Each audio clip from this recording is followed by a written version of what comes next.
नमस्कार दोस्तों, Jharkhand coaching classes के यूट्यूब चैनल में आप लोगों का स्वागत है। यदि आप झारखंड से हैं और झारखंड के प्रतियोगिता परीक्षा में शामिल होते हैं तो आपको पता होगा झारखंड विषय का जो वेटेज है काफ़ी ज़्यादा है और इसीलिए झारखंड को हम लोग सिलेबस के अनुसार जो भी महत्वपूर्ण टॉपिक हैं उसको हम लोग रिवीजन कर रहे हैं माइंड मैप के थ्रू और इस तरह से हर एक टॉपिक को आपको बताया जा रहा है एग्जाम के पॉइंट ऑफ व्यू से और इस तरह से प्रीवियस ईयर के क्वेश्चन को भी हम लोग बताने का प्रयास कर रहे हैं और आपको ये बताने का प्रयास किया जा रहा है कि कैसे आप जो है स्मार्ट तरीका से पढ़ें कि जो क्वेश्चन आया हुआ है उसके आधार पे आप ये निष्कर्ष निकाल सकते हैं कि आने वाले समय में किस तरह के प्रश्न पूछे जा सकते हैं, कौन से टॉपिक से ज़्यादा प्रश्न आते हैं, कहाँ से कम प्रश्न आते हैं। ये सब सारा चीज़ आपको प्रीवियस ईयर क्वेश्चन के एनालिसिस से ही पता चलता है और इसीलिए आपको हर टॉपिक के बाद जो है वो प्रीवियस ईयर क्वेश्चन भी करवाया जाता है। तो इस तरह से हम लोग जो है झारखंड के इतिहास के संदर्भ में प्राचीन काल और मध्यकाल समाप्त कर चुके हैं। वर्तमान समय में अभी हम लोग आधुनिक काल को समझने का प्रयास कर रहे हैं। तो प्राचीन काल में हम लोग नामकरण, प्रागैतिहासिक काल, धार्मिक आंदोलन देख चुके।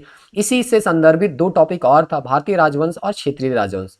फिर मध्यकाल को चार भाग में हम बांटते हैं, पूर्व मध्यकाल, सल्तनत काल, मुगल काल और परवर्ती मुगल काल। उसके बाद हम लोग पहुंचते हैं आधुनिक काल, जिससे सबसे ज्यादा प्रश्न इतिहास में पूछा जाता है झारखंड के इतिहास के संदर्भ में अगर देखिए तो इस तरह से इसका जो पहला टॉपिक था हम लोगों का, झारखंड में अंग्रेजों का आगमन।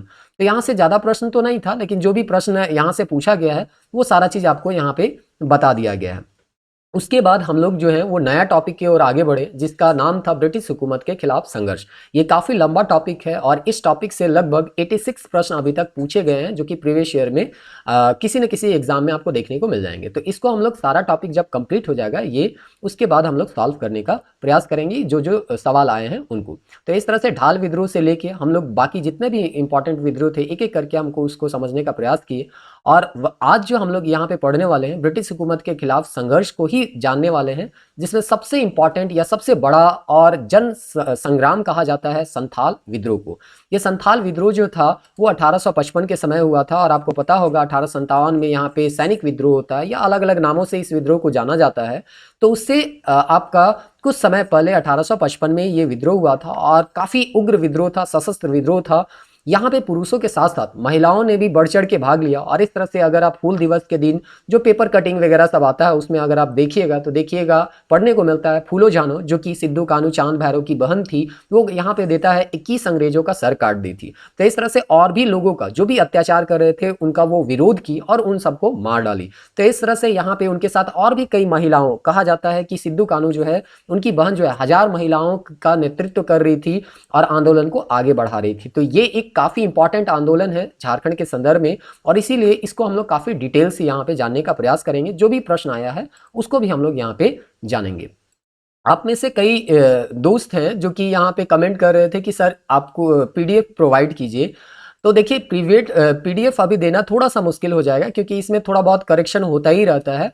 और दूसरा चीज़, अगर आप अपने मोबाइल में देखिएगा तो नोट से संबंधित आपके पास बहुत सारा पीडीएफ ऑलरेडी मौजूद होगा। एक पीडीएफ और आपका बढ़ जाएगा तो बहुत ज़्यादा कोई फ़ायदा होने वाला है नहीं। देखिए इसका अगर सही फ़ायदा आपको लेना है तो आपको खुद से इस तरह का माइंड मैप या समरी बनाना पड़ेगा और आप जो है इस वीडियो से सहायता ले सकते हैं। आपको जूम करके यहाँ पे दिखाया जाता है, आप थोड़ा सा पॉज करके ये सबको लिख सकते हैं। आपके पास जो भी सोर्स है उसको आप पढ़िए, उसका समरी बनाइए और खुद से थोड़ा मेहनत कीजिए, तभी आपको इसका बेहतर लाभ मिलेगा। और अगर कहीं पे बना बनाया चीज़ मटेरियल आप लेते हैं तो फिर उसमें थोड़ा सा आपको लगता तो है बहुत आसानी से मिल गया, लेकिन उसको समझना और पढ़ना थोड़ा सा ज़्यादा मुश्किल हो जाता है। लेकिन फिर भी हम लोग प्रयास करेंगे कि ज़्यादा से ज़्यादा लोगों को ये नोट्स जो है प्रोवाइड किया जाए।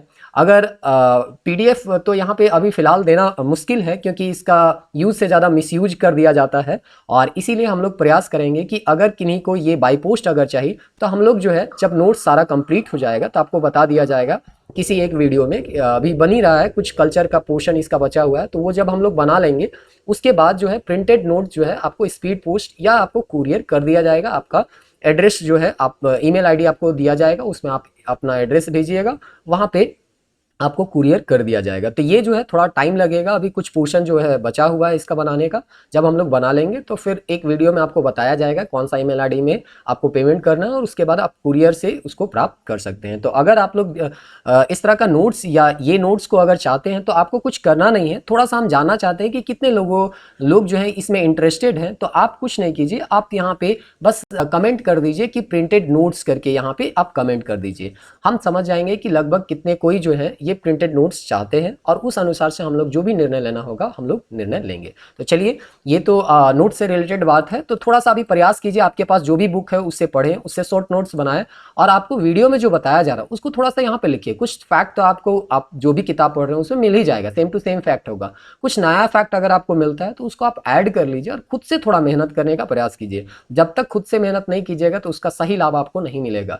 इसीलिए बना बनाया मटेरियल से अच्छा है थोड़ा बहुत खुद से मेहनत कीजिए और उसका फायदा उठाइए। तो चलिए, देर ना करते हुए हम लोग देखते हैं कि ब्रिटिश हुकूमत के खिलाफ जो संघर्ष था, संथाल विद्रोह, उसमें क्या कहा गया है। तो सबसे पहले तो ये डेट याद रख लीजिएगा, 1855-56 में ये विद्रोह हुआ था, यानी 1857 से पहले पूछा जाएगा प्रथम सशस्त्र जन संग्राम जो है वो कौन था, तो संथाल विद्रोह ही था और इसे प्रथम सशस्त्र जन संग्राम का भी नाम दिया गया है और ये प्रीवियस ईयर क्वेश्चन में भी पूछा गया है। तो ये पहला चीज है जो कि आपको याद रखना है, क्योंकि काफी उग्र विद्रोह था। अभी हम लोग देखेंगे आने वाले वीडियो में, अभी देखेंगे बहुत सारा ऐसे तथ्य आपको मिलेंगे जिससे पता चलेगा ये आंदोलन काफी ज्यादा उग्र था। अभी आपको वीडियो की शुरुआत में ही बताया गया कि कैसे सिद्धू कान्हू की जो बहन थी फूलो और जानो, वो लगभग 21 सेना को वो मार गिराई थी और उससे पहले भी कई लोगों को वो मार गिराई थी और 1000 महिलाओं का वो नेतृत्व भी कर रही थी। तो इस तरह से इसीलिए इसे प्रथम सशस्त्र जन संग्राम, क्योंकि ज्यादा से ज्यादा लोग, लगभग 50,000 संथाल जो है यहाँ पे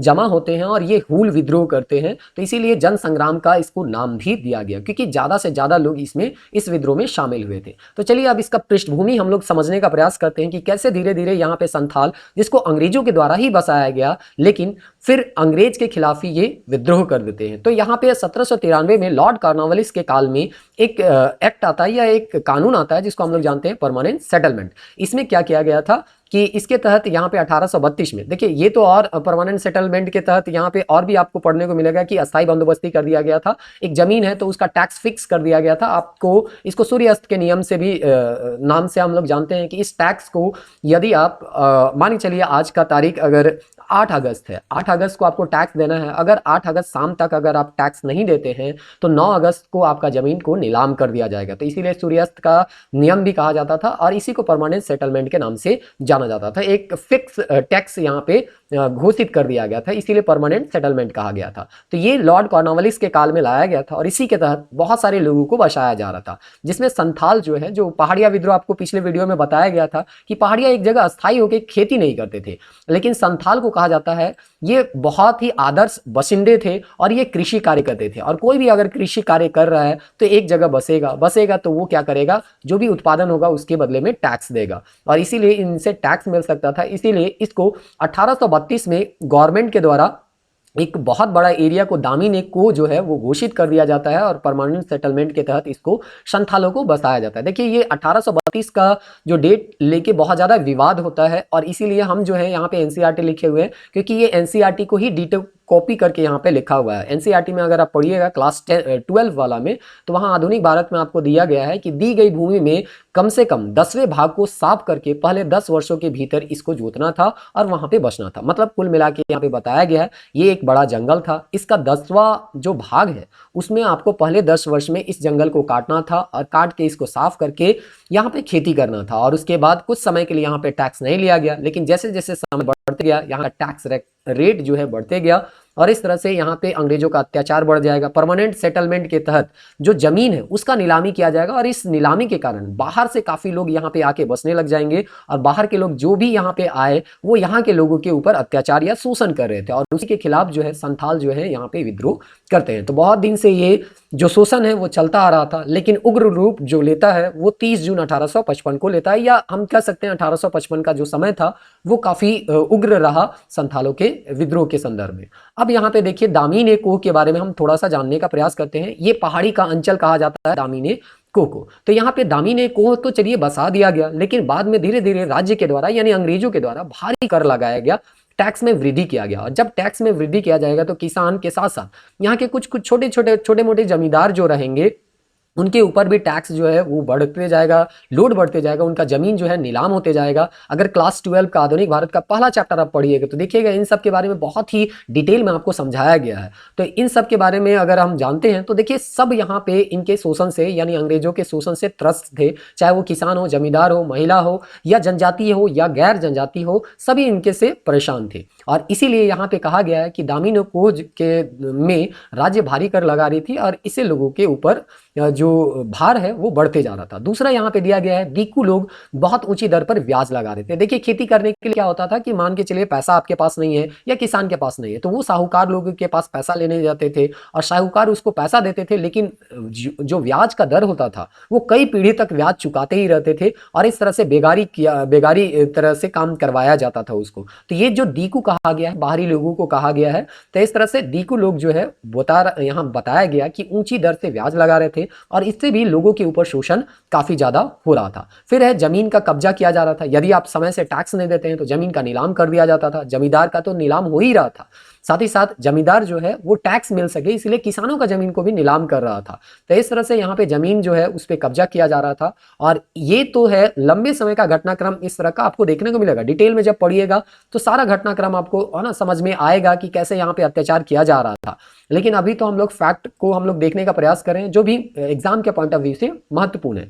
तो इसी घटनाक्रम में एक जो है वो चिंगारी का काम करता है। वो कौन सा घटना था तो यहाँ पे दिया गया है एक स्थानीय साहूकार था और वहाँ पे दिग्गी का एक जगह है, दिग्गी एक है, वहाँ का एक दरोगा था जिसका नाम था महेशलाल दत्त। वो दोनों मिलके विजय मांझी के ऊपर एक झूठ मूठ का, एक छोटे से चोरी का या एक तरह से कह सकते हैं झूठ मूठ का चोरी का आरोप लगाया गया और इसको इतना पीटा गया कि इसका मृत्यु हो गया। यानी अत्याचार और शोषण का बहुत ही ज्यादा अब उग्र रूप यहाँ पे देखने को मिल रहा था अंग्रेजों के द्वारा। तो जब इनका रूप उग्र हो गया था तो यहाँ के संथाल अपने रूप कैसे शांत रखते, ये भी अपने आप को अब उग्र या अब ये जो है इन शोषण के खिलाफ, इसके शोषण के खिलाफ लड़ने के लिए अब क्या हो गए, तैयार हो गए। तो ये एक बड़ा घटनाक्रम साबित हुआ। समझिए गांव का किसी इंसान को उठा के ले गया गया पुलिस के द्वारा, उस समय तो अंग्रेज था पुलिस, मतलब उस समय अंग्रेज है, अंग्रेज के द्वारा ले गया गया और उसका हत्या कर दिया गया। वो चोरी भी नहीं किया था, मामूली आरोप में उसका हत्या कर दिया गया। तो इस तरह से शोषण जो है वो बहुत ज्यादा बढ़ गया था और इसीलिए यहाँ पे सिद्धू कान्हू जो रहेंगे, यानी कि सिद्धू कान्हू, चांद भैरव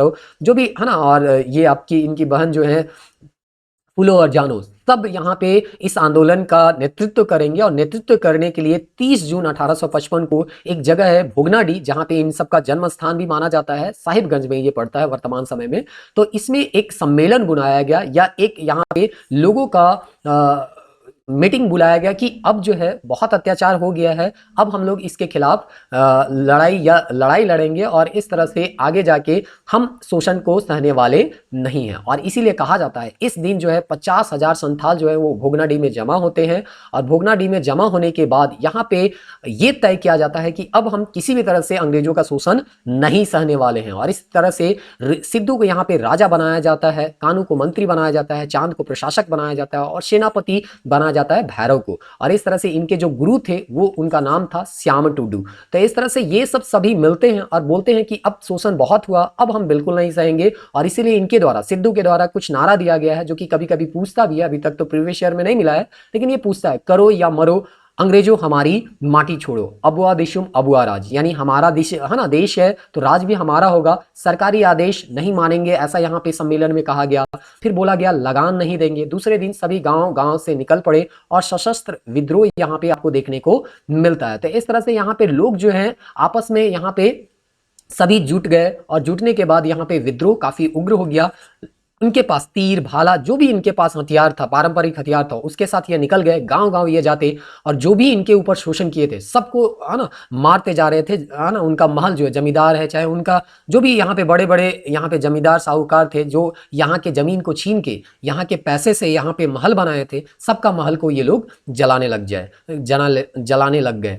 और इस तरह से यहाँ पे ये आंदोलन जो है वो अपना उग्र रूप ले लेता है। इसी क्रम में यहाँ पे आपको बताया गया है फूलो और जानो के बारे में, जो कि उनकी बहन थी, इसके बारे में बताया गया है सिद्धू कान्हू की बहन थी। तो इस तरह से इनके बारे में बताया गया है कि ये जो थी वो 1000 महिलाओं का नेतृत्व कर रही थी। और इनके बारे में कहा जाता है कि जब हूल यात्रा, अभी देखेंगे हूल यात्रा क्या है, तो हूल यात्रा के दौरान जो है ये अपनी पारंपरिक हथियार जो था टांगी से, ये जो है महाजन एक था जो कि साहूकार कर सकते हैं, प्रताप नारायण का हत्या कर दी। और दरोगा महेश लाल दत्त, इसके बारे में अभी हम लोग तुरंत देखें कि यही जो दरोगा था वो जो है विजय मांझी, जो कि इसी के कारण यहाँ पे अभी ये आंदोलन एक तरह से कहिए आंदोलन में चिंगारी का काम करता है।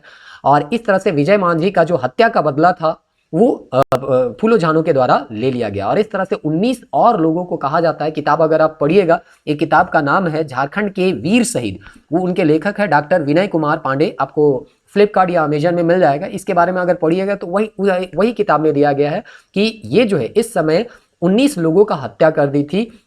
इतना ज्यादा, इससे पहले का भी घटनाक्रम दिया है, अब इतना छोटा छोटा घटनाक्रम हम लोग यहाँ पे नहीं देख सकते हैं। रीजन ये है कि यहाँ पे कि ये जो छोटा घटनाक्रम है कि इसको हम लोगों को अभी उतना ज्यादा डिटेल या यहाँ से सवाल पूछा नहीं जाता। तो एक घटनाक्रम यहाँ पे दिया था कि यहाँ पे संथाल परगना में रेल यहाँ पे बनाया जा रहा था, और रेल बनाया जा रहा था। और इस समय यहाँ पे जो अंग्रेज थे, वो अंग्रेज जो अधिकारी थे, यहाँ की 2 महिलाओं को उठा लिए गए और उसके साथ दुर्व्यवहार कर रहे थे।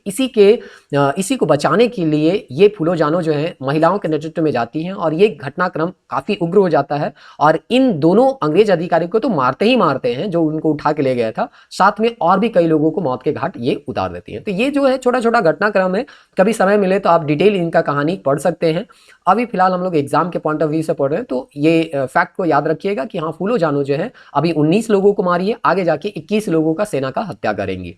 तो हूल यात्रा अभी जैसा कि आपको बताया गया, ये हूल यात्रा के दौरान भी आपको देखने को मिलेगा। तो हूल यात्रा क्या था कि यहाँ पे जो सिद्धू कान्हू चांद भैरव थे, यहाँ पे बैठक हुआ, और बैठक में ये कहा गया कि यहाँ के जो स्थानीय साहूकार जमींदार थे वो गवर्नर जनरल से छुपा के हम लोग के ऊपर शासन कर रहे हैं, मतलब शोषण कर रहे हैं, मतलब गवर्नर जनरल आदेश नहीं दिया। ऐसा इन लोगों को लगता था कि गवर्नर जनरल के पास जाएंगे तो हम लोगों का वो बात को समझेंगे और हम लोगों के ऊपर जो शोषण हो रहा है वो शोषण को रोकने का वो प्रयास करेंगे। इसीलिए ये एक उम्मीद लेकर कलकत्ता की ओर बढ़ते हैं, क्योंकि उस समय कलकत्ता ही मेन सेंटर था।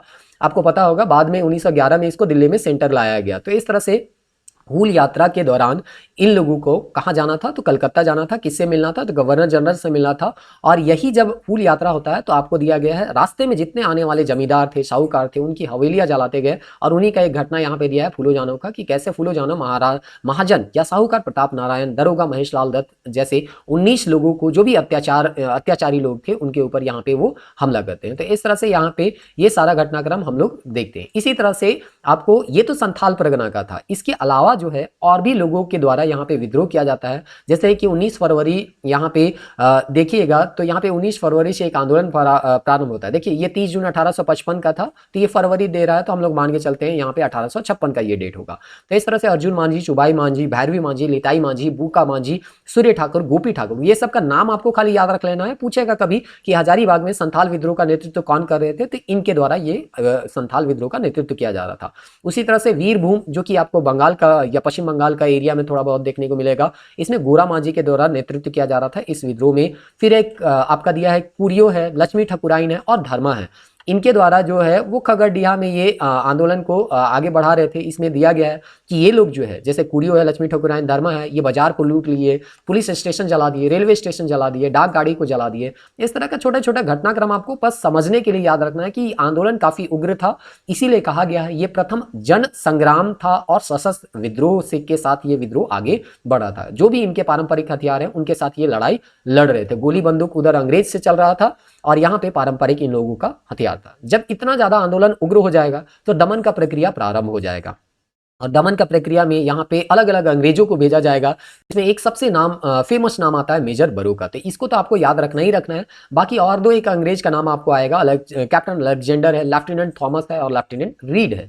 तो सबसे पहले हम लोग मेजर बरो के बारे में देखते हैं। तो मेजर बरो जब यहाँ पे आते हैं तो जो भी यहाँ पे विद्रोह हो रहा था उसको दमन करने का ये प्रयास करेंगे। इसी क्रम में एक लड़ाई होता है, फिर 35 करके कोई जगह होगा, वहां पे एक लड़ाई होता है 16 जुलाई 1855 को। और कहा जाता है इसमें काफी भीषण लड़ाई हुआ था और कई यहाँ पे सेना के अधिकारी भी मारे भी गए थे। और इसीलिए ये एक टावर बनाते हैं, मार्टिलो टावर। देखिए मार्टिलो टावर इस तरह से टावर बना हुआ था और यहाँ पे पूरा यहाँ पे छोटा छोटा मतलब यहाँ पे छिद्र यहाँ पे छोड़ा गया था। तो समझिए यहाँ पे बंदूक का यहाँ पे नाली को रखा जाता था और यहाँ पे गोली चलाया जाता था, क्योंकि यहाँ पे तीर आ रहा है। तो यहाँ पे समझिए कि ईंट का ये बना हुआ, ये किसी सॉलिड शीट का बना हुआ है, तो यहाँ पे तीर टकराता था, वो इस क्षेत्र से अंदर जाता नहीं था। तो अंदर जो भी लोग थे, अंग्रेज जो थे, वो सुरक्षित रहते थे। लेकिन अंग्रेज का जो गोली था उससे यहाँ जो लोग थे, संथाल थे, वो घायल हो रहे थे और मारे जा रहे थे। तो इस तरह से माटिलो टावर पूछा जाएगा ये कब बनाया गया था, तो संथाल विद्रोह के दौरान ये बनाया गया था। और इस तरह से जब विद्रोह काफी उग्र हो जाता है, यहाँ पे सामान्य प्रशासन से ये संभलता नहीं है ये विद्रोह, तब यहाँ पे धीरे धीरे इस क्षेत्र को मार्शल लॉ लागू कर दिया जाता है, यानी सैन्य कानून लागू कर दिया जाता है और सेना के अधीन कर दिया जाता है। और सेना के अधीन जब है, पूरे संथाल को यहाँ पे एक डेट देता है 10 नवंबर 1855, यानी कि उससे पहले ही किया जा रहा था, लेकिन 10 नवंबर 1855 आते आते पूरे संथाल परगना को सेना के अधीन कर दिया जाता है और कहा जाता है कि अब जो ये विद्रोह है उसको सेना ही दबा सकती है, सामान्य प्रशासन इसको दबा नहीं सकता। और इस तरह से यहाँ पे इनाम रखा गया सिद्धू कानू के ऊपर 10,000 का, और 10,000 का इनाम है, और यही इनाम के एक तरह से ये लालच में इन लोगों को पकड़वाया भी जाएगा। तो इस तरह से ये अंग्रेज जानते थे कि कोई ना कोई यहाँ पे घर का भेदी लंका ढाए जैसा आदमी, कोई ना कोई विभीषण निकलेगा जो कि यहाँ पे आपका इन लोगों को पकड़वाने का काम करेगा, इसीलिए ये लोग इनाम रखे थे 10,000। तो आपको एकदम याद रखना है कि फैक्ट के रूप में कि हाँ 10,000 इसके ऊपर इनाम रखा गया था। इसी तरह का एक लड़ाई है बड़हैत का लड़ाई। यहाँ पे क्या होता है, बड़हैत के लड़ाई में याद रखना है कि चांद और भैरव, है ना, यहाँ पे लड़ाई में काफी ये उग्र लड़ाई यहाँ पे भी था, कई लोग यहाँ पे भी मारे गए। इसी लड़ाई में कहा जाता है चांद और भैरव भी शहीद हो जाते हैं। और इसके बाद जो है नेतृत्व जो संभालती है वो फूलो और झानो संभालती है, यानी कि उनकी बहन। और जैसे कि बताया गया कि यहाँ पे 1,000 महिलाओं का नेतृत्व कर रही थी। ये तो ऑन एन एवरेज बताया गया कि 1,000, कोई जरूरी नहीं है कि हो सकता है थोड़ा कम भी होगा, हो सकता है कुछ ज्यादा भी होगा। एक औसतन बताया गया कि हाँ 1,000 महिलाओं का आंदोलन को नेतृत्व कर रही थी फूलो जानो। और इस तरह से अपना भाई के ना शहीद हो जाने के बाद उस आंदोलन को कमजोर ना पड़ने देने के लिए ये जो है फिर से यह आंदोलन को उग्र रूप यहाँ पे देती है। और इसी क्रम में एक घटना और दिया है कि एक बार जो है वो सैनिक जो है यहाँ पे डेरा, क्योंकि ये सैन्य लॉ यहाँ पे लागू कर दिया है ना, मार्शल लॉ यहाँ पे लागू कर दिया है, तो सेना यहाँ पे डेरा डाले हुए थे और यहाँ के लोगों पर अत्याचार कर रहे थे। उसी क्रम में एक बार जो है बहुत गुस्साए रूप में ये जाती हैं और यहाँ पे जो 21 सिपाही थे उसके सर को यहाँ पे काट देते हैं। मतलब समझिए कि दोनों बहन जाती हैं और जो भी यहाँ पे सेना थे उनको मारने लग जाते हैं, और इस तरह से 21 सिपाहियों का वो हत्या कर देती हैं। और इस तरह से जब इनका हत्या कर रही थी उनके बाद यहाँ पे बाद में चारों तरफ से इसको सैनिक से घेर लिया, सेनाओं के द्वारा घेर लिया जाता है, और उसके बाद सेना की गोली का ये शिकार हो जाती है और फिर ये भी शहीद हो जाती है। तो इस तरह से चांद भैरव फूलो जानो शहीद हो चुकी हैं। और इसी क्रम में जब आगे बढ़ते हैं तो आगे जो है बाकी जो यहाँ पे सिद्धू और कानू बचे हुए थे उनको भी किसी न किसी भेदी के द्वारा इनका जो एड्रेस है वो बताया जाएगा और इस तरह से इनको गिरफ्तार किया जाएगा। तो इनका गिरफ्तारी जो होता है, कहा गया है कानू को वीरभूम से यहाँ पे फरवरी के तीसरे सप्ताह में, वही जो अभी आपको किताब हम बताए कि झारखंड के वीर शहीद जो कि डॉक्टर विनय कुमार पांडे के द्वारा लिखा गया है, उन्हीं की किताब में दिया गया है कि वीरभूम में फरवरी के तीसरे सप्ताह में इसको पकड़ा गया और सिद्धू को बढ़ैत में 19 अगस्त को पकड़ा गया। इनके बारे में दिया गया है कि आगे जो है फांसी के बारे में अगर यहाँ पे हम देखें तो इसी किताब में जिसका अभी हम नाम बताया झारखंड के वीर शहीद जो कि डॉक्टर विनय कुमार पांडे के द्वारा लिखा गया है, उनके किताब में देता है कि कानू जो है वो भोगनाडी या भगनाडी जो है वहां पे उनको बरगद के पेड़ में यहाँ पे फांसी दिया जाता है और सिद्धू को बढ़ैत में दिया जाता है। एग्जैक्ट हमको डेट नहीं मिला इसलिए हम यहाँ पे डेट नहीं लिखे हैं, लेकिन बस आपको थोड़ा बहुत आइडिया होना चाहिए कि हाँ ये 1856 का कुछ यहाँ पे ये डेट आपको देखने को मिलता है, फरवरी और अगस्त का ये समय है। और इस समय यहाँ पे आपका इनको गिरफ्तार किया गया और बाद में इनको फांसी चढ़ा दिया गया। अब जब ये यहाँ पे जितने भी महत्वपूर्ण यहाँ पे नेता थे उनको जब फांसी दे दिया गया या वो शहीद हो गए, तब यहाँ पे जब विद्रोह थोड़ा सा शांत होता है तब यहाँ पे जो उच्च अधिकारी थे वो ये एनालाइज करते हैं कि आखिर इस तरह का विद्रोह क्यों हो रहा है। इससे पहले भी हम लोग देखे बहुत सारा जनजातियों के द्वारा विद्रोह हो रहा था, तब इनको फिर ये चीज पता चलता है कि जमीन जो है उसका जब्ती किया जा रहा था, लोगों के ऊपर शोषण किया जा रहा था। तो यहाँ पे एक तरह से कहिए एक एक्ट पारित किया जाता है जिसमें यहाँ के जमीन को कोई बाहर के लोग नहीं खरीद सकते, जिसको जैसे छोटा नागपुर में हम देखेंगे CNT एक्ट, यहाँ पे देखेंगे SPT एक्ट जो कि यहाँ पे हूल विद्रोह के बाद या संथाल विद्रोह के बाद ही SPT एक्ट यहाँ पे लागू किया जाता है। और आपको देखना है CNT एक्ट तो हम लोग देखेंगे ये बिरसा मुंडा के आंदोलन के बाद होता है। तो CNT SPT जो है बस यहाँ पे यहाँ के जनजाति के जमीन का कोई बाहरी लोग खरीद ना सके और इस तरह से यहाँ के लोगों के ऊपर शोषण ना हो, इसलिए एक छोटा सा कदम था अंग्रेजों के द्वारा। और इस तरह से आपको खाली याद रखना है कि 1855 में एक एक एक्ट आया था, एक्ट 37, और इसके तहत संथाल परगना का निर्माण किया गया। और संथाल परगना एक नॉन रेगुलेटिंग एरिया जो कि साउथ वेस्ट फ्रंटियर एजेंसी के द्वारा यहाँ पे, जैसे हम लोग पढ़े थे पिछले वीडियो में, उसी तरह का ये एक क्षेत्र था। और इस क्षेत्र में जो कानून होता था, यानी कि जो भारत में पूरे लागू होता था, सीधे सीधे यहाँ पे लागू नहीं होता था, कुछ बदल के यहाँ पे लागू होता था, जो कि जनजातियों के विद्रोह का कारण ना बने। तो इस तरह से यहाँ पे 5500 वर्ग मील का जो क्षेत्र है भागलपुर और वीरभूम का, उसका लिया गया। और उसके बाद जो है यहाँ पे संथाल परगना का एरिया घोषित किया गया। लेकिन इसका विरोध कुछ जमींदार के, मतलब उनका जमीन छिन गया ना, कि अब यहाँ बाहरी लोग नहीं खरीद सकते हैं, जनजाति का जमीन जनजाति के द्वारा ही, उन्हीं के जो वहां पे रहने वाले जनजाति उन्हीं के द्वारा खरीदा जाएगा। इस तरह के बहुत सारे नियम कानून बनाए गए। तो इससे वहां के जमींदार थे और कुछ गोरे थे, वो विरोध करने लगे कि आप जो है बहुत बड़ा एरिया को यहाँ पे संथाल परगना में घोषित कर दिए हैं, इतना बड़ा एरिया को संथाल परगना के अंतर्गत घोषित नहीं किया जाना चाहिए। इसलिए इसमें फिर से सुधार किया जाता है मई 1857 में एक्ट 10 पारित करके। और इस तरह से यहाँ पे अब जो है वर्तमान समय भी अभी आप देखिएगा तो संथाल परगना यहाँ पे आपको प्रमंडल के रूप में देखिएगा, और इसके अंतर्गत कई सारे जिला भी आपको देखने को मिलेंगे, जिसमें एसपीटी एक्ट अभी भी लागू है। तो इस तरह से यहाँ पे नई सीमा यहाँ पे निर्धारित किया गया 1857 में, और ये प्रीवियस ईयर क्वेश्चन में पूछा गया। देखिए हम लोग अभी पढ़े 1855, चूंकि यहाँ प्रीवियस ईयर क्वेश्चन में 1857 था, इसलिए ये फैक्ट जो आपको जानना जरूरी है कि बना था 1855 में ही, लेकिन कुछ फेर बदल करके फिर से अभी जो लागू किया गया है वो 1857 में किया गया था। और इसको किसके अधीन रखा गया, तो भागलपुर के कमिश्नर के अधीन रखा गया। मुख्यालय दुमका था, इसीलिए कभी आप जिला का निर्माण अगर पढ़ते होंगे तो वहां पे पढ़ते होंगे कि दुमका जो बना था वो 1855 में ही जिला का इसका फॉर्मेशन हो चुका था। और इनके प्रथम डिप्टी कमिश्नर जो थे वो एसली एडेन थे। तो इस तरह से संथाल परगना बना।